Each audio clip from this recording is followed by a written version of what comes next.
Hey guys, welcome back to our YouTube channel unique classes. तो आज जो है हम दोबारा से उसी मॉक टेस्ट को, जो रीजनिंग का मॉक टेस्ट हमने करवाया था, उसी को आगे करेंगे और क्वेश्चंस करेंगे। जैसे कि आप सभी को पता है कि आप सभी की जो एग्ज़ाम डेट है वो आ चुकी है, और कोई भी कन्फ्यूज़न है तो आप मुझे कमेंट बॉक्स में पूछ सकते हैं। अब तैयारी को और भी दमदार बनाना है हमें, ठीक है। और अगर एग्ज़ाम डेट्स नहीं पता है कि कब कौन सा एग्ज़ाम है, तो उसका लिंक मैं डिस्क्रिप्शन बॉक्स में या फिर कमेंट बॉक्स में डाल दूँगी, और रिसेंट वीडियो भी हमारी चेक कर सकते हो।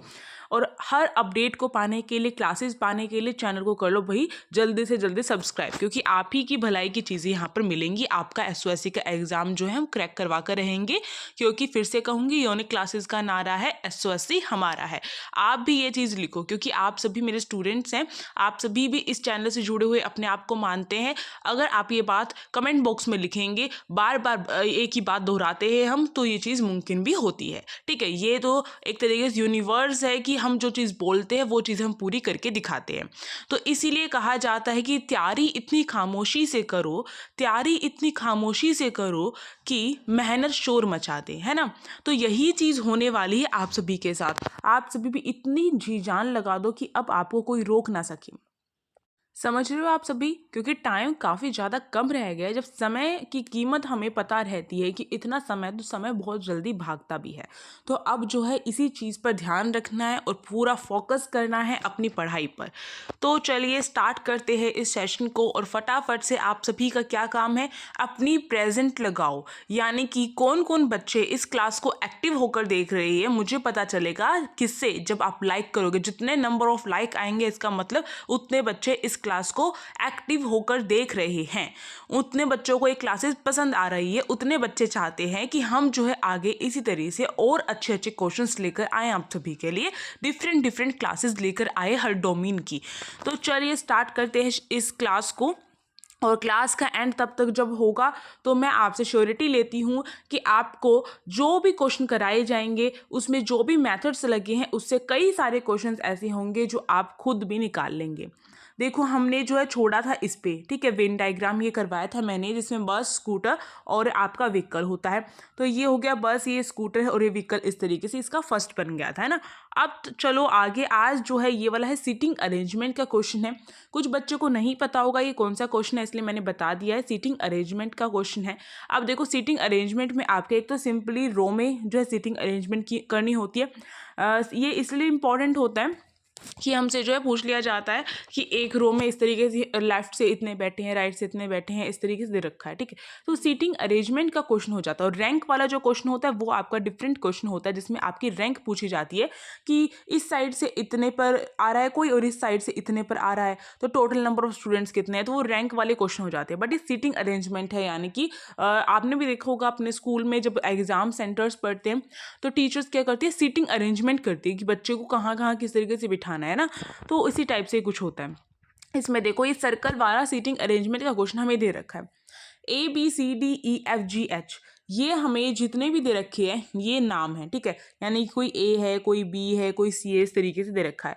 अब देखो आगे बोला इन्होंने, ये सारे के सारे बैठे हैं, कहाँ बैठे, एक सर्कुलर जो सर्कल फेसिंग सेंटर है। देखो ये बात ध्यान रखनी है, सर्कल जो है, सर्कल का क्वेश्चन है, यहीं से हमें अंदाजा हो गया है। अब देखो ये कहाँ पर फेस करके बैठे हैं, सेंटर की तरफ फेस करके बैठे हैं, सभी के सभी ऐसे अंदर फेस करके बैठे हैं, ठीक है।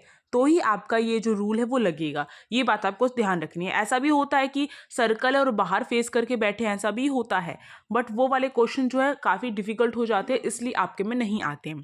तो मोस्टली आपके में सेंटर फेस के लिए ही आता है।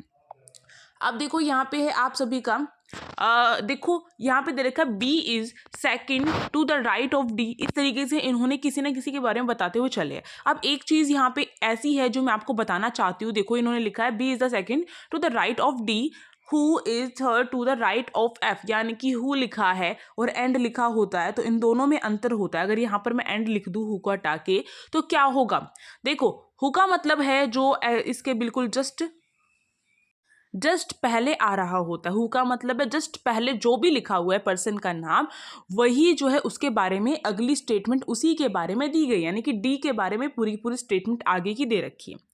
अगर यहाँ पर मैं हटाकर एंड लिख दूं तो इसका मतलब क्या है, इसका मतलब अगर इसको भूल जाओ, और मैंने यहाँ पे क्या लिख दिया, मैंने यहाँ पर जो है एंड लिख दिया है, ठीक है। इसका मतलब पढ़ के देखो, B is second to the right of D and is third to the right of F. अब देखो स्टेटमेंट कैसे चेंज हो रही है, यहाँ पर अब क्या आ रहा है, इसका मतलब है जहाँ पर भी एंड आएगा दो स्टेटमेंट्स को जोड़ने के लिए जहाँ पर भी कंजक्शन के तौर पर एंड यूज़ किया जाएगा, वहाँ पर जो है जो बी के बारे में स्टेटमेंट यानी फर्स्ट पर्सन के बारे में बात हो रही होगी। तो एंड का मतलब ये इसलिए बता रही हूँ कि इससे क्वेश्चन पूरा पूरा गलत हो जाता है।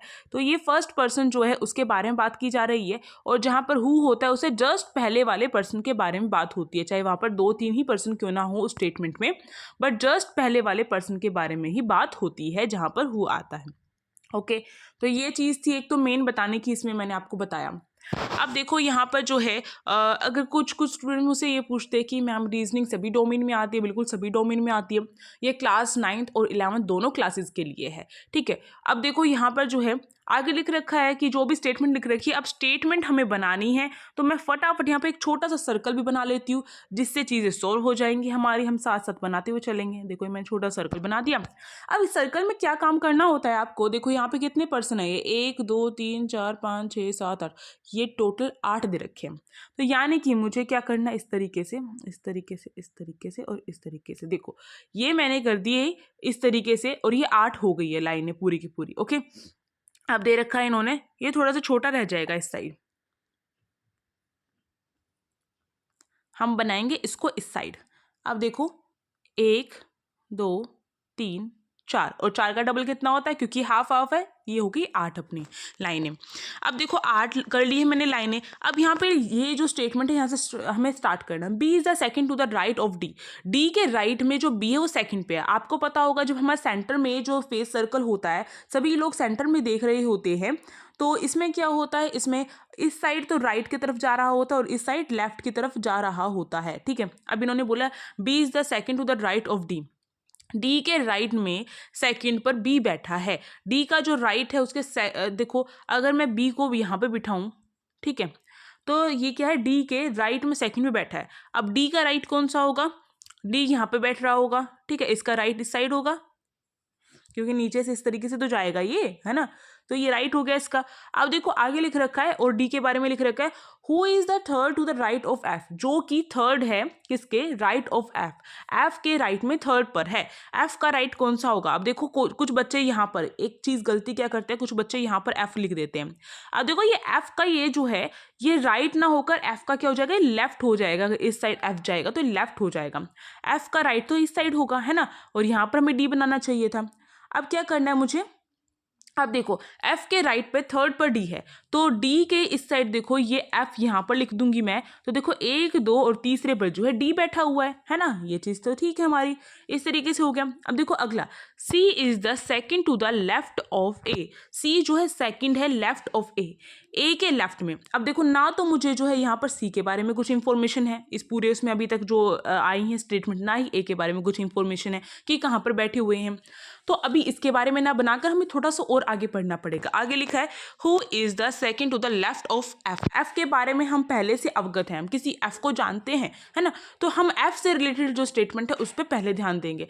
अब इन्होंने लिखा है किसके बारे में लिखा है, आप सभी मुझे बताओ फटाफट ये किसके बारे में लिखा है, यहाँ पर जो हु लगा है वो किसके लिए लगा है, ये लगा है ए के लिए। अब ए के बारे में इंफॉर्मेशन दे रहे हैं, ये बोल रहे हैं ए बैठा है कहाँ पर, second left, who is the second to the left of F, F के सेकंड लेफ्ट पे बैठा है ये, ठीक है। यानी कि जब भी हमसे ये बोला जाए कि ये इसके सेकंड लेफ्ट है, तो हमें जो है जो भी जिसके भी सेकंड लेफ्ट करना है, जैसे कि ये है, अब मानो ये कौन था आपका, ये एफ था, एफ के सेकंड लेफ्ट करना है। अब इसके सेकंड लेफ्ट यानी कि एक को छोड़ दो और दूसरे पे उसको बिठा दो, ठीक है, इस तरीके से करना होता है हमें। तो यानी कि एफ के सेकंड लेफ्ट करना है तो एफ का लेफ्ट इस साइड होता है ना, क्योंकि इस साइड तो राइट चला जाएगा। तो इस तरीके से देखा हमने।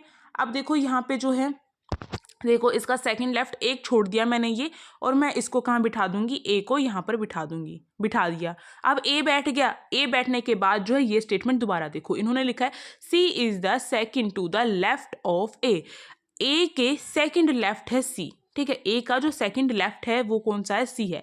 अब ए का सेकंड लेफ्ट, ए यहाँ पर है तो इसका लेफ्ट तो इसी साइड जाएगा ना, है ना। अब देखो यहाँ पर इसके सेकंड लेफ्ट एक को छोड़ दिया जहाँ पे बी बैठा हुआ था, अब जो है यहाँ पर मैंने सी को बना दिया, ठीक है, हो गया। अब देखो यहाँ तक की चीजें हो गई है हमारी कवर। आगे लिखा है G is the third to the right of E. E के थर्ड राइट है कौन? जी। ई के थर्ड राइट है जी। अब देखो यहाँ पर जब ऐसी चीजें दे दी जाती है तो आपको ध्यान देना है, अगर ई के थर्ड राइट है जी, राइट बनाना है ई के। अब मैं ई को यहाँ बना दूं तो देखो थर्ड राइट, अब इसका ये जो है इस तरीके से जब जाते हैं हम, ये तो क्या हो जाता है, इसका लेफ्ट हो जाता है। तो राइट ई का हमारा किस साइड होगा? राइट ई का हमारा इस साइड होगा, है ना। तो अगर देखो मैं थर्ड राइट बनाऊं, 1 2 3, जहां बी बैठा है वहां पर ई आना चाहिए, तो यहाँ सॉरी जी आना चाहिए इस अकॉर्डिंग। तो इसलिए हम ई को यहाँ नहीं बिठा सकते।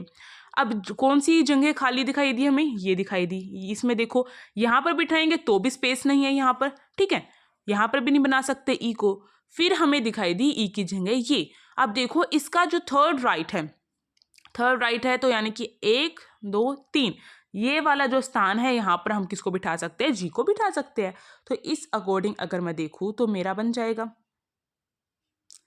यानी कि जब हमें लास्ट में ऐसी स्टेटमेंट दे दी जाती है ना, तो हमें क्या करना होता है, हमें फटाफट ये देखना पड़ता है कहाँ पर कौन सी जगह खाली है। अब ई यहाँ पर बैठ गया। अब देखो इसके थर्ड राइट, ई का राइट ये होता है, तो यहाँ पर देखो 1 2 3 और यहाँ पर जी आ गया, बीच में 2 गैप होने चाहिए थे, हो गए हैं। अब आप ये बोलेंगे मुझे कि मैम यहाँ पर जो जगह है वो तो खाली रह गई, अब यहाँ पर कौन बैठेगा, है ना। तो वो चीज़ आपकी कंफ्यूजन कैसे पूरी होगी? देखो ये 7 लोग तो हमने बिठा दिए, कोई एक ऐसा बचा होगा जो हमने नहीं बिठाया है, तो यहाँ पर हमें देखना है उनमें से ऐसा कौन है। तो आप सभी देखो यहाँ पर हमने जितने बिठाए हैं उसमें से एच हमने अभी तक नहीं बिठाया, तो एच यहाँ पर बैठ जाएगा। इस तरीके से क्वेश्चन सॉल्व होता है। अब देखो इन्होंने क्वेश्चन में पूछा था who is on the immediate right of A, जो है ए के बिल्कुल इमीडिएट राइट कौन सा होता है। कुछ बच्चे जो है ये पूरा बनाने के बाद भी चीज़ें गलत कर देते हैं। ऐसा क्यों करते हैं वो? क्योंकि उन्हें ए का राइट मालूम नहीं होता है। तो मैं पहले यही बोलूँगी इस तरीके का एक डायग्राम बना लो अपने जो भी जहाँ पर सॉल्व कर रहे हो, जिससे आपको ये अंदाज़ा रहे कि ए अगर यहाँ बैठा है उसका राइट ये होगा, है ना। ए का राइट कौन सा है? ए का राइट ये है। और यहाँ पर कौन बैठा है? ए का राइट ये है। और यहाँ पर कौन बैठा है? इमीडिएट का मतलब होता है जस्ट उसके बाद वाला, ए के बाद वाला ई है और राइट में पूछा है तो ई ही इसका आंसर हो जाएगा। अब देखो ऑप्शन में जो ऑप्शन नंबर बी है वो इसका करेक्ट हो जाएगा। मेरे ख्याल से बच्चों को अच्छे तरीके से आ गया होगा कि सीटिंग अरेंजमेंट का क्वेश्चन अगर सर्कुलर वाले में आ गया तो किस तरीके से करेंगे, है ना। तो आ गया, तो अब एक काम करना है आप सभी को, फटाफट से लाइक कर देना। जिस भी बच्चे को ये क्वेश्चन समझ में आ गया है फटाफट से लाइक कर दो, यही होगी आपकी क्लास की फी, ठीक है। तो चलिए आगे चलते हैं। और देखो ये SOSC का मैंने क्यों लोगो लगाया है, क्योंकि आपकी जो यूनिफॉर्म होने वाली है ना उस पर भी SOSC का यही लोगो होगा। अब ये लोगो लगवाना है नहीं लगवाना है, अपनी नोटबुक में, अपनी जो बुक मिलेगी वहाँ पे VMC की उसमें, और जो स्कूल है आपके आसपास जिसमें भी आप जाना चाहते हो उस स्कूल में जाना है या नहीं जाना है। वो अलाउड भी नहीं करते किसी बाहर वाले को, जाना है या नहीं जाना बहुत बड़ी बात होती है। मन में एक सपना ठान लो कि मुझे करना है, मतलब करना है। अब कितने दिन रह गए हैं मैक्सिमम, टेंशन वेंशन छोड़ो भाई, टेंशन वेंशन की बातें नहीं करते। डर भी लग रहा है बच्चों को, मुझे पता है स्टूडेंट्स को डर भी लग रहा है। डर तो स्वाभाविक है, नहीं लगेगा तो कैसे आप तैयारी करोगे। ऐसे मन में अगर किसी बच्चे का भी मन में ये आ रहा है ना मेरा तो हो ही जाएगा, कुछ स्टूडेंट्स ऐसे लग रहे थे मैम मैं तो तैयार हूँ, एग्जाम आने दो मैं तो कर लूँगा, मैं तो कर लूँगी, है ना।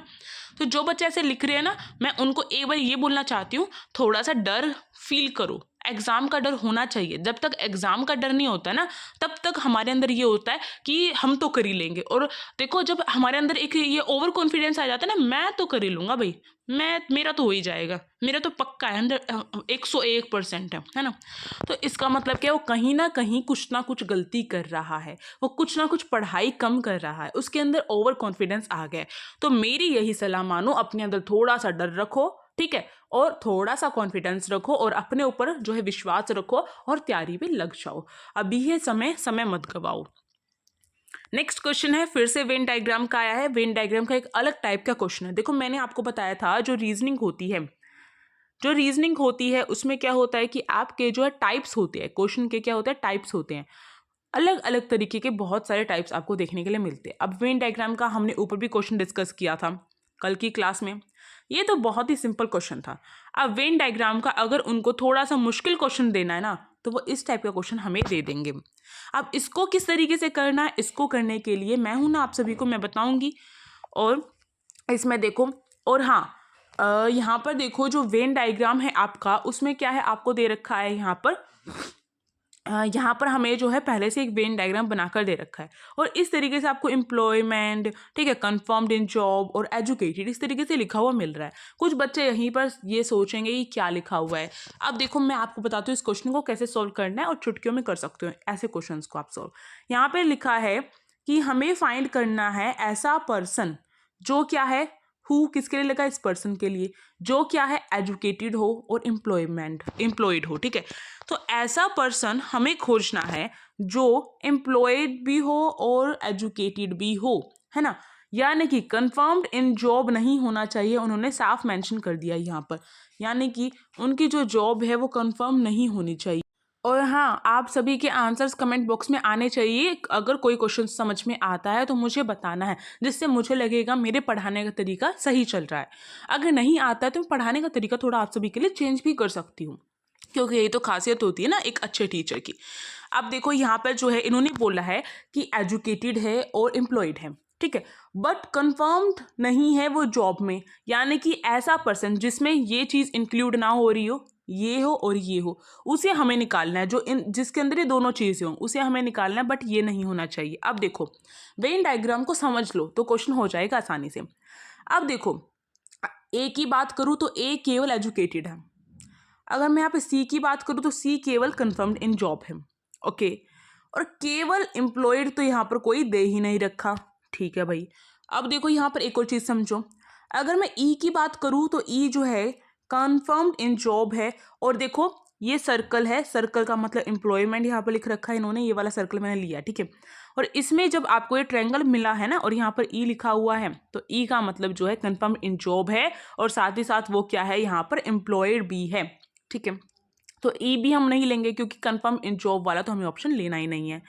अब देखो यहाँ पर ये डी जो है एक ऐसा कॉमन है जिसमें ये वाला सर्कल और यहाँ पर एक रेक्टेंगल आ रहा है जिसमें यहाँ पे डी लिखा हुआ है। ये वाला जो एरिया है यहाँ पे डी लिखा हुआ है और डी क्या है, तीनों चीज़ों में है, ठीक है। एम्प्लॉयड भी है, कंफर्म इन जॉब भी है और एजुकेटेड भी है। तो हमें तीनों के तीनों नहीं लेने हैं, मोस्टली वो तीनों के तीनों पूछ लेते और कई बार ऐसी चीज़ें करता है। पूरा क्वेश्चन रीड किया करो, बच्चे देख रहे थे educated, employed, confirm in job, but वो बीच का पार्ट नहीं देख पाते। इसमें लिखा है बट नॉट, ठीक है। तो इसका मतलब हमें ध्यान रखना है। अब देखो यहाँ पे बी ऐसा है, देखो ये केवल इतना जो एरिया है ना, ये जो ट्रायंगल वाला यही कंफर्म इन जॉब है, इसको मैंने छिपा दिया। अब देखो यहाँ पे जो बी है वो आपका एम्प्लॉयड भी आ रहा है और एजुकेटेड भी आ रहा है, इसलिए बी आपका आंसर हो जाएगा। इतना आसान क्वेश्चन था ये, तो बस मैंने आपको समझाने के लिए ऐसा किया ना। तो इसका आंसर यहाँ पर बी कहाँ पर दे रखा, देखो ये रहा बी। तो इस तरीके से हमें घुमाने फिराने के लिए ये क्या कर देते हैं, ए और बी दोनों दे देते हैं ऑप्शन में, और हमें लगता है कि क्या पता ये ए वाला बेचारा भी हो जाए, है ना। तो इस तरीके से तो ये क्वेश्चन कितना इजी था या नहीं था, मुझे कमेंट बॉक्स में बताओ फटाफट। और नेक्स्ट क्वेश्चन पे फिर हम बढ़ते हैं, मिसिंग नंबर्स करेंगे। उससे पहले मैं चाहती हूँ भी कि आप सभी भी लाइक्स के नंबर बढ़ा दो, हाँ। और मेरे सब्सक्राइबर्स यानी कि हम सभी के सब्सक्राइबर्स, आप सभी का ना यूनिक क्लासेस चैनल आप सभी का है, तो आप सभी इसके जो सब्सक्राइबर्स के नंबर है बढ़ा दो। हम बहुत ही नज़दीक है 30,000 के, और अब की बार आपको करवाने ही करवाने हैं। मिसिंग नंबर है ये। इसमें क्या होता है, इसमें देखो यहाँ पर, और मुझे ये भी बताना क्या मुझे डेली क्लासेस लेकर आनी चाहिए अब कंटिन्यू या नहीं लेकर आनी चाहिए। भाई आप ही सबकी डिमांड के ऊपर आ रही है क्लास, क्योंकि लास्ट टाइम आपने रीजनिंग क्लास पर थोड़े अच्छे व्यूज़ लाए थे, अब उससे भी ज़्यादा अच्छे लाओगे तो ही नेक्स्ट जो क्लास है वो आएगी, ठीक है। और देरी इसलिए हुई क्योंकि आपने उसी टाइम पर इतने अच्छे व्यू नहीं लाए थे, है ना। अब देखो यहाँ पर ये दे रखा है, ये दे रखा है, ये दे रखा है, और यहाँ पे पूछा है कि यहाँ पर क्या आएगा, इस तरीके से। तो इसमें कुछ ना कुछ जो है एक लॉजिक लगता है जिसकी वजह से जो है अगला आंसर आ रहा होता है, ठीक है। इस तरीके से होता है, तो हमें वही लॉजिक लगाकर हमें ये क्वेश्चन मार्क वाला आंसर निकालना होता है। अब देखो ये है इसके ऑप्शन, फटाफट से देख लो और फटाफट इसको सोल्व करो और कमेंट बॉक्स में इसका आंसर दो, फिर मैं इस क्वेश्चन को आपको सबको जो है सोल्व करवाती हूँ। अब देखिए यहाँ पर, देखो यहाँ पर अगर मैं देखूँ तो इसमें माइनस वगैरह भी नहीं हुआ है, 594,198, अगर इसमें जो भी चीज़ लागू होकर हुई है, माइनस होकर कुछ आया है, तो इस अकॉर्डिंग मतलब कुछ इस तरीके से आया है, या फिर ये जो है किसी नंबर का स्क्वायर भी नहीं दिखाई दे रहा है मुझे, ठीक है। अब देखो यहाँ पे 66 जो है, इससे एक आइडिया आ रहा है कि ये जो है 3 का क्या है, हम 3 का हम इससे डिवाइड कर सकते हैं ना। 66 डिवाइड हो सकता है 3 से। तो ये एक आइडिया आ गया। अब जो है बाकी नंबर्स यानी डिविजिबिलिटी भी आपकी जो है पता होना चाहिए, कौन सा नंबर जो है किससे डिवाइड हो सकता है, ये सब कुछ आपको पता होना चाहिए। जैसे 198, अब इनमें हमें देखने के लिए क्या करना पड़ता है, हमें जो है इसको प्लस करना होता है आपस में, यानी कि 1 प्लस में 9 प्लस में 8। टोटल नंबर जो है वो अगर आपका जो है 3 से डिवाइड हो रहा है, इसका मतलब ये जो है डिवाइड होगा पक्का पक्का पूरा पूरा 3 से। ओके, तो अगर मैं देखूँ तो ये 9 और ये सॉरी ये हो गया आपका 10 और ये हो गया 8, यानी कि आपका यहाँ पर 18, और 18 बिल्कुल 3 से जाता है 6 पर। तो इसका मतलब ये तो 3 से जा रहा है, ये भी जा रहा है। अब ये वाला भी कंफर्म करके देख लूँ मैं एक बारी। देखो भाई 5 प्लस में 9 प्लस में 4, इस तरीके से। और 4 और 5 9 होते हैं, और 9 9 18 होते हैं, तो ये भी जा रहा है हमारा। ठीक है, अब देखो यहाँ पर जो है अगर मैं 5 9 4 को अगर मैं 3 से डिवाइड करूँ, तो देखो यहाँ पर आपका जो है 3 1 ज़ा 3। ठीक है, अब ये बच गए 2, और ये 29 होगा, यानी कि 27 पे जाएगा, जो 9 पर आएगा आपका। ठीक है, फिर बच गए यहाँ पर 2 बच गए, फिर जो है ये 8 पे चला जाएगा, 24 हो जाएगा ना, 24 रह जाएगा, तो ये 8 पे चला जाएगा 198। देखो इसको जब मैंने 3 से डिवाइड किया तो ये 198 आ गया है। ओके, इसको 3 से डिवाइड करने के बाद, यानी कि नेक्स्ट नंबर आया, इसको अगर मैं 3 से डिवाइड करती हूँ, इसका मतलब ये है, इसका मतलब यहाँ पर ये निकल के आ रहा है कि अगर यही चीज़ अगर नेक्स्ट वाले में फॉलो हो गई, यानी कि 198 को अगर मैं 3 से डिवाइड कर दूँ और 66 निकल के आ जाए आंसर, तो यही चीज़ इसमें फॉलो हो रही है। अब देखो 198 को अगर मैं 3 से डिवाइड करूं, तो ये गया 6 पर 18। ठीक है, फिर एक बच गया, और एक बच गया तो यानी कि यहाँ पर एक लग गया, तो 18, और ये 6 पर चला गया 66 पे। बिल्कुल यही चीज़ इसमें फॉलो हो रही थी, और वही चीज़ हमने निकाल ली। अब देखो यहाँ पे 66 को अगर मैं 3 से डिवाइड करूंगी, तो यहाँ पर जो है 2, और यहाँ पर भी जो है 2 आ जाएगा 22। और देखो ऑप्शन में है नहीं है, हाँ ऑप्शन में है, लागू भी होनी चाहिए और ऑप्शन में भी वही ऑप्शन मैच होना चाहिए, तभी आपका आंसर जो है परफेक्ट होगा। तो यहाँ पे जो है आपका 22 आंसर, यानी ऑप्शन नंबर जो है 3 आपका करेक्ट हो गया। तो मुझे बताओ कौन बच्चा ऐसा है जो मेरे निकालने से पहले निकाल लेता है? इतना समझदार बच्चा कौन है इस क्लास में? ठीक है, अब चलिए नेक्स्ट क्वेश्चन पे चलते हैं। अगला क्वेश्चन बहुत ही आसान क्वेश्चन है, बट बच्चे इसमें मार खाते हैं, और मुझे पता है बच्चे कहाँ कहाँ पर किस तरीके से मार खाते हैं। तो वो सारी चीज़ें मैं आपको बताऊंगी कि वो गलती आप ना कर दे, है ना, क्योंकि मेरा काम क्या है, मेरा काम यही है, आपको गाइड भी करना है, आपसे क्वेश्चंस अच्छे से निकलवाने भी हैं, है ना।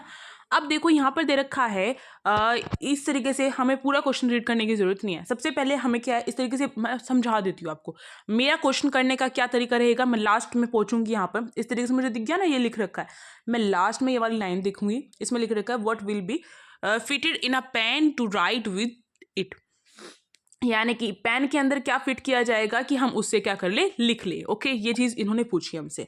अब देखो यहाँ पर इस टाइप के क्वेश्चंस जो होते हैं, ये भी आपके एक तरीके से कोडिंग डिकोडिंग के अंदर ही आते हैं। ये टाइप होता है कोडिंग डिकोडिंग का। किस किस को पता था टाइप होता है कोडिंग डिकोडिंग का, मुझे कमेंट बॉक्स में आप सभी बताओ। अब देखो यहाँ पे ये लीड का मतलब इन्होंने बोला है, यहाँ पर lead is cold stick, stick is cold nib, nib is cold needle, और नीडल इज कोल्ड रोप। ठीक है, सॉरी रॉप, और रॉप इज कोल्ड थ्रेड। इस तरीके से यहाँ पर बताया है कि इसका मतलब ये है, और इस स्टिक का मतलब जो है यहाँ पर इधर का है। और बट यहाँ पे बच्चे क्या कर देते हैं, बच्चे कर देते हैं यहाँ पर एक गलती। बच्चे मानते हैं कि लिड का मतलब स्टिक हो गया। ठीक है, बहुत समझदार बनते हैं। ऐसा होता है ना, रेड मतलब ब्लू, ब्लू मतलब वाइट, वाइट मतलब ग्रीन, इस तरीके से भी क्वेश्चन आता है ना। अब देखो यहाँ पर लीड का मतलब स्टिक सोच लेते हैं बच्चे, फिर उनके दिमाग में आता है स्टिक का मतलब, तो इन्होंने और कुछ बताया। स्टिक, अगर मैं लीड को स्टिक बोलती हूँ तो स्टिक का मतलब इन्होंने निब बोला है। अब निब का मतलब नीडल बोला है, और नीडल का मतलब इन्होंने रोप बोला है, और रोप का मतलब थ्रेड बोला है। यानी कि इनडायरेक्टली बच्चे सोच लेते हैं कि लीड का मतलब क्या हो जाएगा, थ्रेड हो जाएगा। कुछ बच्चे ऐसे समझदार होते हैं, वो इतना सोच लेते हैं। ये चीज़ गलत होगी। दूसरी गलती क्या करते हैं, जब हमें गलती पता रहती है तो बच्चे वो चीज़ नहीं करते हैं। अब देखो लीड का मतलब बच्चे सोच लेते हैं लीड का मतलब स्टिक है। अगर मैंने पूछा लीड, लीड को क्या बोलेंगे हम, तो उसका मतलब स्टिक समझ लिया। फिर वो समझदार बच्चे सोचते हैं स्टिक का मतलब निब, यानी कि लीड का मतलब क्या होगा, लीड का मतलब निब होगा इनडायरेक्टली। वो इतने समझदार है, वो यहाँ तक पहुँच जाते हैं। इतना हमें नहीं पूछना है, हमें केवल देखना है लिड का मतलब स्टिक है, और हमसे पूछा अगर लिड है तो इसका मतलब क्या हो जाएगा, स्टिक ही हो जाएगा। लिड को हम स्टिक ही बोलेंगे। अब देखो क्वेश्चन में आपसे पूछा गया था, अब क्या करना है, वीडियो पॉज करनी है और फटाफट से मुझे आंसर दो। पेन में ऐसा क्या फिट करूँ कि मैं लिख सकूँ, मुझे बताओ। जल्दी जल्दी जल्दी बताओ, क्या लिख सकते हैं हम इसको? क्या हम इसको लीड लिख सकते हैं? स्टिक बोल सकते हैं, निडल बोल सकते हैं, निब बोल सकते हैं, रॉप बोल सकते हैं, थ्रेड बोल सकते हैं। फटाफट बताओ।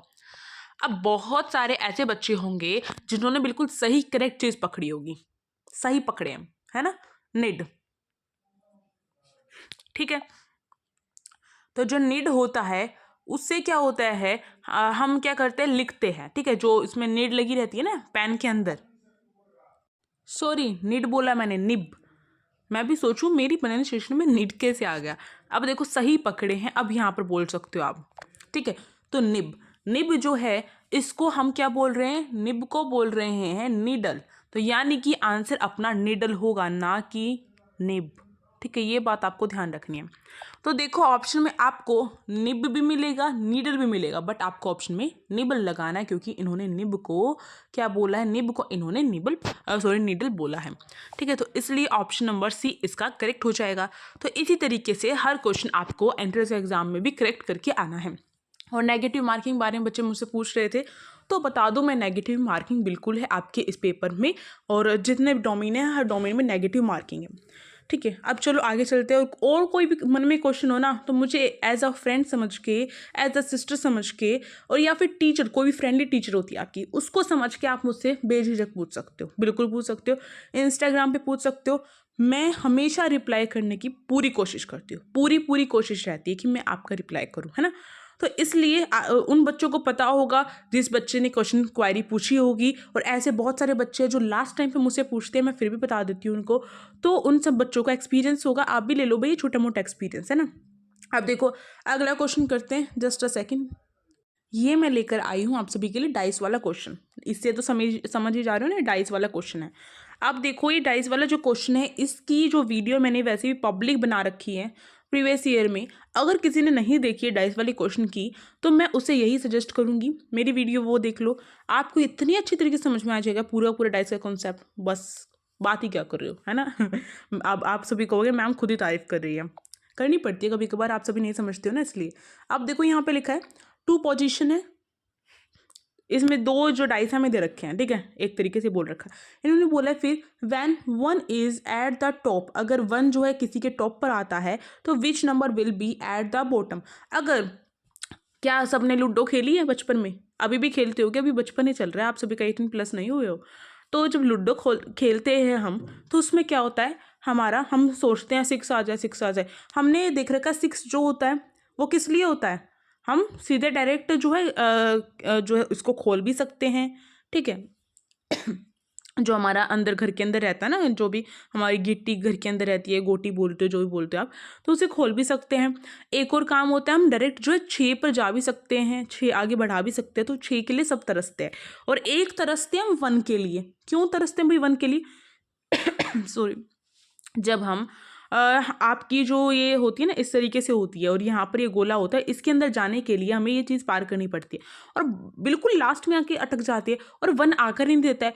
1 एक तो गोटियों को खोलने के लिए रहता है, और एक इसके अंदर जाने के लिए होता है। तो एक बात समझो, 1 और 6 ऐसे रहते हैं, इसका मतलब अगर 1 आएगा तो 6 उसके बिल्कुल अपोजिट नीचे रहेगा। ओके, यानी कि अगर 1 यहाँ पर आ रहा है तो 6 यहाँ पर बिल्कुल नीचे रहेगा, जो हमें दिखेगा ही नहीं। अगर आपके घर में अभी भी डाइस है तो उठाकर देख लो। एक रहता है 2 और 4। ठीक है, 2 और 4, अगर 2 यहाँ पर आया हुआ है तो यहाँ पर 4 नीचे रहेगा, यानी कि टॉप पर अगर 2 है तो बॉटम में कौन सा रहेगा आपका, बॉटम में 4 रहेगा। ठीक है, ये चीज़ समझ ली। 2 4 होता है, और 3 और 5 होता है। ये चीज़ रटने की है, याद करने की है। ये थोड़ा सा मैंने इसलिए बता दिया आपको कि भाई थोड़ा सा ये रह जाए ना, हमें एक परिचित गेम से हम चीज़ें कर रहे हैं ना, इंट्रोड्यूस है उस गेम से, तो हम आसानी से कर लें।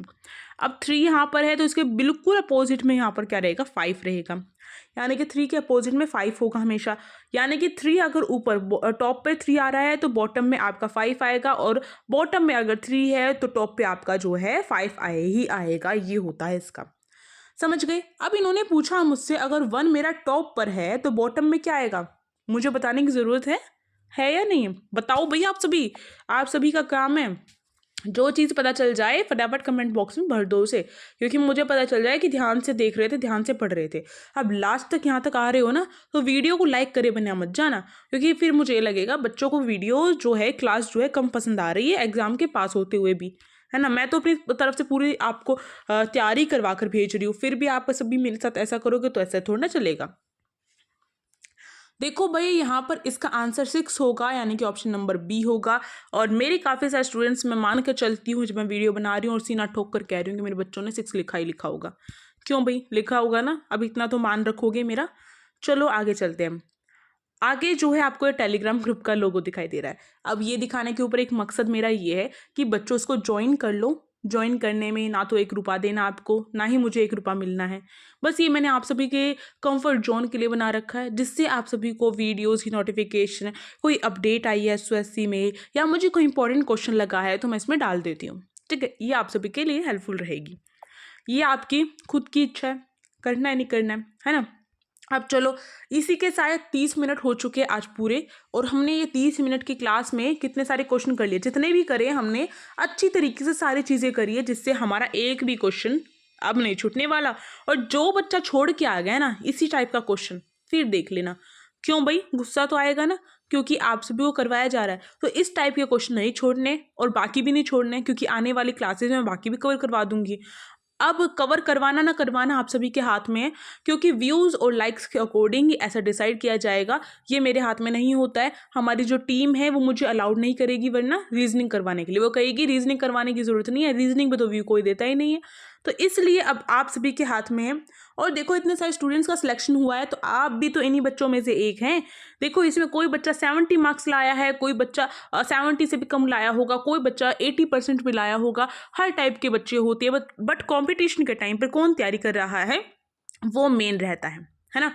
अब देखो यहाँ पर ये जो है हाँ, ये आप सभी को दिखाई दे रहा होगा, यूनिक क्लासेस के टीचर्स हैं ये। आप सभी के जो दीदी बोलते हैं सब, काफ़ी सारे बच्चे, मुझे काफ़ी अच्छा लगता है जो बच्चे मुझे अपने साथ का मानते हैं। अब बूढ़ा कर देते हैं वो अलग बात है। अब देखो, यूनिक क्लासेस का नारा है SOSC हमारा है, इसको तो मुमकिन करवा कर रहूँगी मैं। आप खुद नहीं पढ़ना चाहोगे, मैं ज़बरदस्ती वीडियो डालूंगी और आपको पढ़ना पड़ेगा, ठीक है। तो अब देखो, ये क्रैश कोर्स के बारे में सबको पता होगा, नहीं पता है तो मैं बता दूं, इंस्टाग्राम पे जाकर आप मुझसे बात कर सकते हो। 800 रुपये में कोर्स खरीद सकते हो, खरीदना हो तो खरीदो, ना खरीदना हो तो मत खरीदो, ठीक है, वो तो आपकी खुद की इच्छा है।